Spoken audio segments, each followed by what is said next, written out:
Now, the Irish Times is running a new series by Cathy Sheridan about the hotel sector and the challenges it faces. And borrowing is certainly a big issue. For instance, here's a really eye-opening figure, I think. The sector is bowed beneath €6 billion in outstanding loans, or about €100,000 per hotel room, according to the accountancy firm Horwath Bastow Charlton. That's about the price of a house. A little less than the price of a house per hotel room. Staggering. So in the face of declining revenues, how are hotels servicing that debt, and what is their outlook for the future? Well, Ray Byrne from the Wineport Lodge in Glasson was the focus of Cathy Sheridan's piece in the Times yesterday, and he has kindly taken time to join us in studio this morning. Ray, good morning. Good morning, and thanks for having me in. You're going to hate me for doing this, but I'm going right to the end of the article and to a quote that on one hand you're fairly optimistic, but on the other, let's be blunt, you say you think the country is fucked. That's the worst of being a Gemini, Will. I have this kind of dual personality. I can be very optimistic and realistic at the same time. Blunt might be another way of putting it. And well, we had Cathy Sheridan down, and we were asked by the Hotels Federation would we participate, in a series of interviews that she was doing about how is the hospitality industry coping, in the climate that we're in.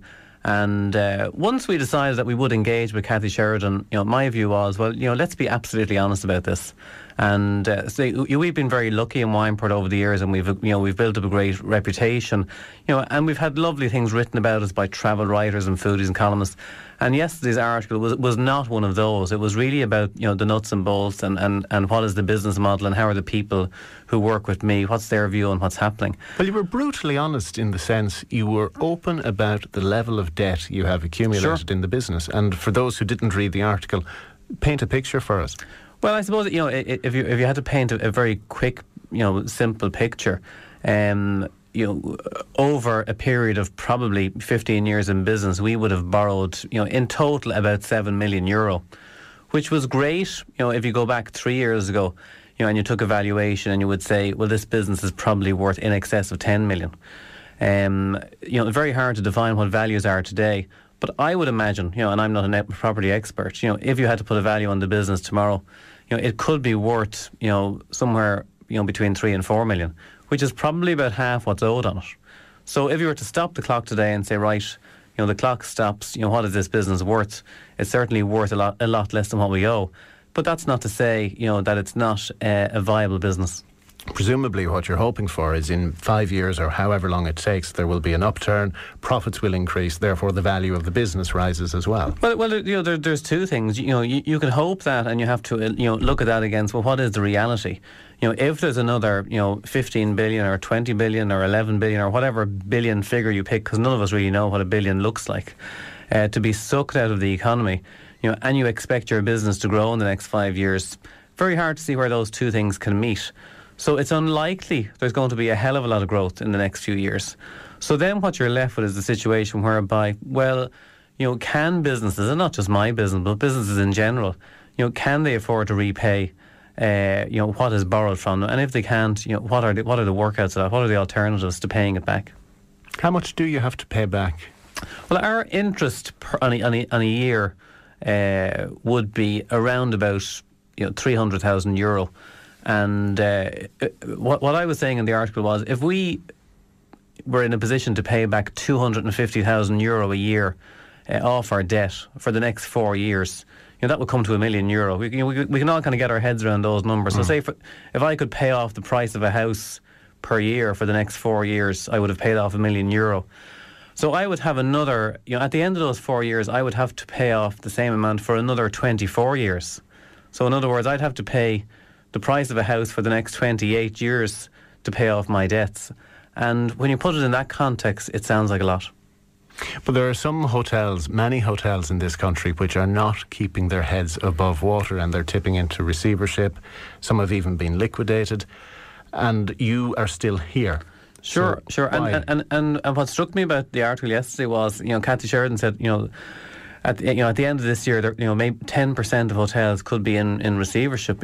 I would be surprised if it was as low as 10%, because I would say, NAM have already declared that they have something like, I think it's 80 hotels on their books So that's about 8% of all the hotels. And that doesn't include the non-Irish banks. So I would say the reality is somewhere between 10 and 20% of hotels will end up in some sort of receivership. And how have we managed and how will we manage to stay out of that?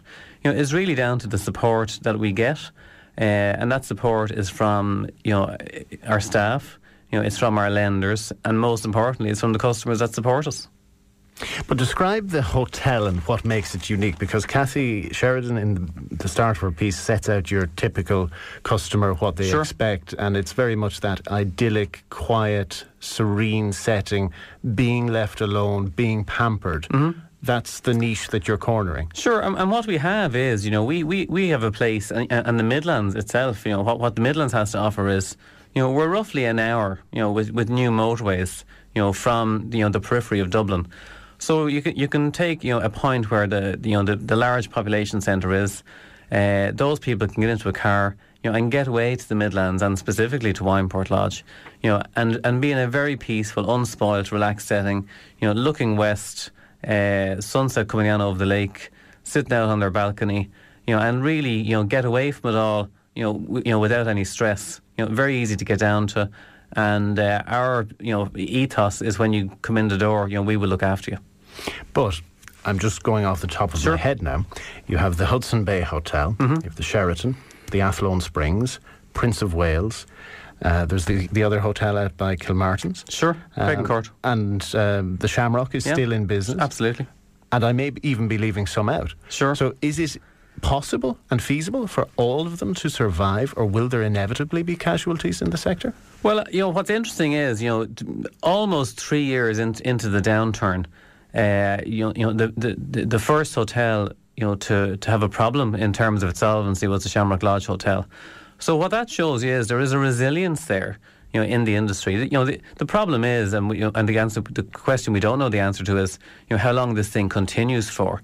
It was very easy to say, in September 2008, well, God, next year is going to be a tough year, but if you can get through the end of 2009, everything will be great. And we all said something similar, at the end of 2009. And at the end of 2010, we said, my God, that was a tough year, but sure, things will probably turn around shortly. But, eventually you have to stand back and say, things are not going to improve much, probably, for 3 to 5 years from now. And we've been in it, 3.5 years. So, the difficulty would be sustaining it for that length of time. And it certainly is only the very strong people that will come out of that. And it's by coming up with new answers. In other words, the business model of, you built your hotel, you borrowed, X million to do it, and you paid it back over 15 years. That's not going to work. So now we have to look at, what else can we do? And what can we do with that debt? Can we, because fundamentally, from where I see it, most of the businesses can manage to pay their bills. They can pay their wages, they can pay their ESB, they can pay their suppliers. It can be difficult. The issue really tends to be, the amount of debt and servicing the interest on that debt. So it's the capital and interest, and it's a bit like every house that's out there and everybody who's out there in their own home, and who's trying to pay a mortgage, and they're looking at the options. Will we go interest only? Can we manage that? Can we put off the capital for a couple of years? And businesses are no different. And I think if they can do the same thing in a structured way, we might get through it. But I think we do have to talk about it, and this is a problem that is not going to go away. At its simplest level, it's about money in and money out. Mm-hmm. And if we look at money in, customers are very discerning these days. Some of them don't have the disposable income at all to go to a hotel. Those who do are very picky, are very selective, want to have perceived value. And how has that impacted on your pricing structure? And it's a buyer's market, Will. Because there has been all these hotels built in the last 10 years. There's a lot of them out there. So when the customer, when the listener goes out to say, will we go away? Will we stay in Ireland this year? The options available to them are phenomenal, and the value is phenomenal. And unless Wineport Lodge and Shamrock Lodge and every other lodge, competes with that, they're not going to be in business. So did you adjust your prices? Hugely, absolutely, yeah. And you have to do that against the balance of certainly keeping standards, and that's at the end of the day, you have to have a standard. So you can't give it away. You have to make enough profit to pay the bills, and you have to sustain the business. But certainly, for people who are listening, now there never has been a better time to go and stay and eat in a hotel or in a restaurant in Ireland. But having the confidence to do that is another matter, knowing that there won't be an income tax increase in December, for instance. We've been told there won't be, but government promises seem meaningless. We were told the hospital in Roscommon wouldn't close. Exactly. And, and it's very easy for the government to produce a report saying, but sure, we didn't know. We got this new report in and we didn't know things were going to be as bad as they are, and only for that we have to put up X, Y and Z. And you hit the nail on the head. It's a confidence issue. Like, we have a fantastic country. I did refer to it yesterday in the newspaper, and I said, something that you wouldn't like your grandchildren to be reading about what you said in the Irish Times in 2011, that the country is fecked, or to use the other word with the U in it. And but that's as a business model. We have an incredibly fantastic country. We have a great infrastructure.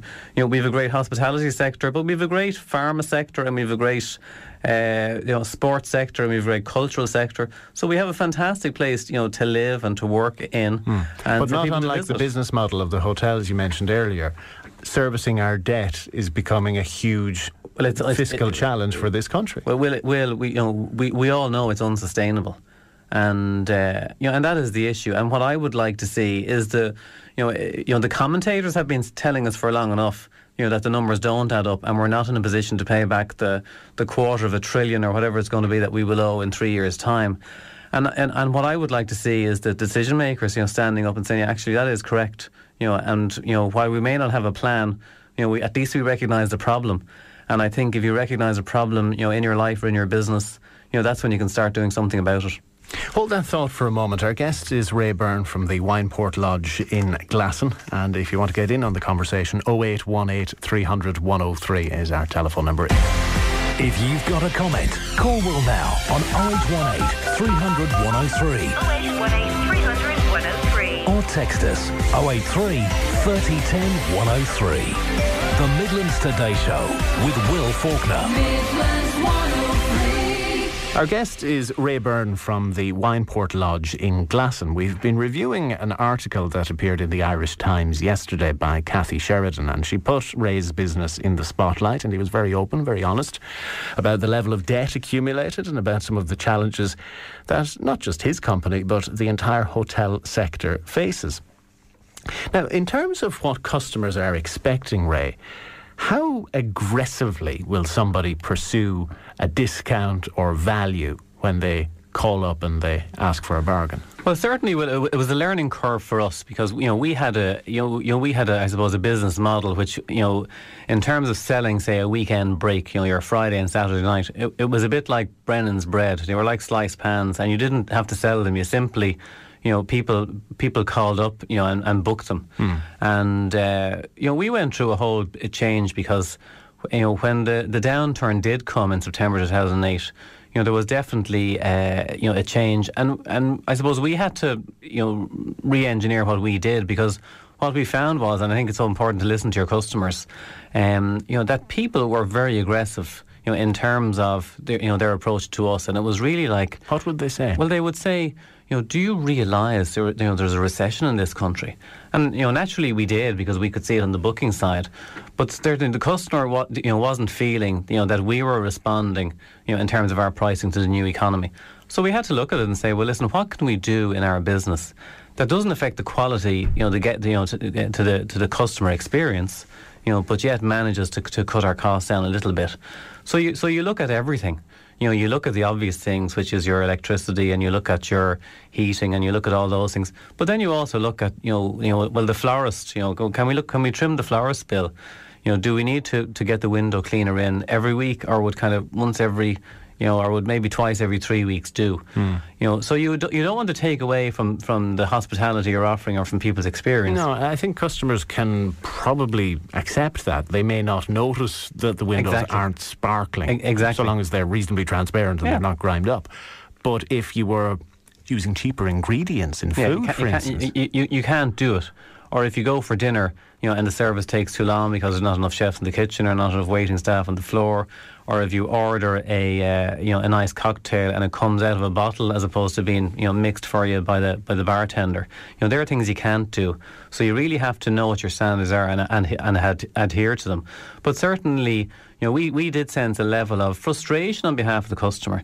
So we very much now tune in to what the level of the market is at. So we follow the ads in the back of the Irish Times to see what our competitors are doing. We would have lists of who we will perceive our competition will be around the country. So we'll go and check their pricing, and we'll make sure that we're not out of kilter with the others in our sector. Do you ever look at prices advertised in the papers and say, I just can't afford to do it at that rate? I wonder how they're doing it. Sure, we do, and I think that's what comes back down to the start of our discussion, which is how realistic are you going to be about servicing your debt? And if a receiver is running a business, his or her agenda is not going to be about servicing the debt. His or her agenda is really about keeping the business open. Whereas my agenda, and in order to stay in business, I need to be very conscious, and people who are in business need to be very conscious about servicing their debt. And certainly, I think there is a baseline at the moment in business, which is if you can service the interest. In other words, if the debt isn't getting any bigger, well, at least you have some kind of a holding position, and and that's something a platform you can work from. So we're conscious that we need to run the business to generate enough money, at least to service the interest, and the price needs to reflect that. We had another conversation 24 hours ago with a man from E2 Music Store in Mullingar. He was talking about landlords, and he found the approach to be less than flexible. In terms of lenders, he again criticised banks as being not very accommodating. What's your experience like? I'm actually surprised, because the bank we happen to do business with is Bank of Scotland Ireland. And about a year and a half ago, they said, listen, we're out of here. We're not hanging around in Ireland, we're gone. And send us the money, and pay us what you owe. And they left behind, what was the remnants of the old company, as pretty much as an administration agency, to look after the people who owe them money. And they've been very understanding, and certainly they realise, the money is unlikely to be repaid today or tomorrow. But they would be very conscious to know what you're doing about your business. But at the same time, they realise that there's no advantage in I suppose taking an inflexible approach. So they would be very flexible. So when you try to gaze into the crystal ball and forecast what your business is going to fare like over the next 2 years, 3 years, 4 years, 5 years, whatever, how do you forecast it? Well, I'm very much a glass half full person, and I think that's a huge help. And what I've seen in our business is that, I suppose one of the positive things is the number of people coming, over the last couple of years, which has been difficult, it hasn't really dropped at all. And but certainly the spend is down. So I think what it proves to me is there is a demand for what we're doing, and people seem to like what we're doing. Where does the demand come from, by the way? Is it overseas generally, Dublin, or do you get local demand? It's almost exclusively Irish. Almost exclusively Irish. We do a lot of things to try and appeal to a wider market, but certainly, where we've got our most support, and where the Midlands tends to get its core customer base and visitor base, tends to be an Irish market. And one of the things that I would love to see, is that people from the Midlands, now that the value is there and we're offering great value, we would do, say, an early bird menu for €22, a 2-course menu. And one of the things we did when, in fairness, the Government Jobs Initiative came in, which we think is a great thing, where we said, well, listen, that's about a 5% benefit to our business, and we're going to top that up with another 5%. So if you come and have dinner, or if you come and stay with us in Wineport for the rest of this year, we'll take 10% off your bill. So you've taken that initiative and turned it into a marketing strategy? Absolutely, because we feel, when good things do happen and when the government do make the right decisions, they have to be supported. It's easy to criticise all the time, but at the same time, when the government does do something positive, I think the industry has to get behind it. In terms of the country's picture, you talked about being honest, looking at the national debt, accepting that it is unaffordable. What's your assessment of the actions by our ministers in Europe and by the overall approach of the government to our financial problems? I think that in fairness to the government, it may not be the worst strategy. The impression I get is that our government are kind of taking a very kind of close eye on what's happening in the wider European world. So what's happening in Greece, what's happening in Italy, Spain and Portugal. Sitting back and watching? Sitting back and watching, and I think, in terms of sitting back and watching, they're not creating a fuss. Okay, we're not getting a reduction on our interest rate today. But I think there is a realisation that, the problem is pretty big, on a European level, and that a solution is going to have to come for all of Europe. And probably in doing that, the Irish situation will get, some kind of positive treatment. But I think, that at the same time, it's going to be a long road ahead. And the biggest issue is, if you or I went out every week and you had to borrow money to buy your groceries, and that's what we're doing as a country at the moment.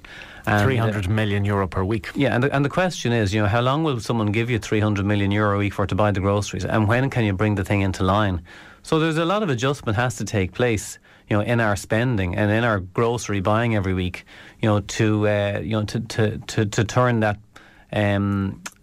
deficit, into a break even or even a positive. But whatever way you cut it, it means there'll be less money sloshing around in the economy and ultimately less money to wash into your business. Sure. Does that worry you, or does the bigger macroeconomic picture even feature on your radar? It is a concern.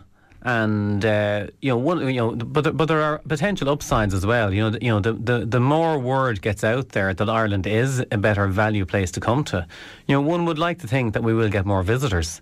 The more that agricultural food production becomes back centre stage in terms of the value of things that we do, the more that will help Ireland. And the more the pharma companies and the tech companies come to Ireland and set up and provide jobs, that'll feed back into the economy. So, things don't always go in one direction. And they certainly went in one positive direction, or what appeared to be a positive direction for many, many years. And now, things are in a downturn. But that'll turn around. Just finally, the wine port isn't your only project. You seem to have your fingers in a lot of pies to keep yourself busy and to keep your own head above water. I'm very nosy. Yeah, I like putting my nose into other people's businesses, and where I can help out, I do. Where has your nose been lately, then? It's been in very interesting places, and just give you an example. One of the things I do is, I look after Ireland's longest established gay bar, which is in Dublin, and it's called the George, and it's been there for 25 years. And and how that came about is that a group of bars needed some management help, and that's what I do. And the George would be one of them. Cafe and Sen, which is a fantastic place opposite the Mansion House in Dublin, is another one. Howl at the Moon, kind of a nightclub venue. So I do all sorts of weird and wonderful things. And is this consultancy, or what level of involvement do you have? Well, what happens is I have a team of people who work with me, and we call ourselves Splash Hospitality, because we like to make a splash. And we like to go in very much hands-on, and manage businesses that are in trouble. So in the case where a receiver has been appointed, you'll typically find a receiver would not have the expertise to run a business, be it a food business, a hotel business, a bar business, or a nightclub business, and they look for help to do that, and that's the help that we provide. So it's hands-on management, and we get in there and we assess what management the business has, and if we need to get new management in there on the ground, we do that. And we report back to the receiver, and the receiver reports back to the bank, and so on and so forth. So when do you sleep? Very little. And no, but on a serious note, if you're managing your own company, the wine port in Glasson, and you're doing all of this through Splash Management, sure. How many hours a week do you work? I work all the time, and but working for me, it's definitely a pleasure. And really, the success comes about from having great people working with you. So you really have to look out for good people, and you work alongside them, and it doesn't become arduous. It just becomes enjoyable.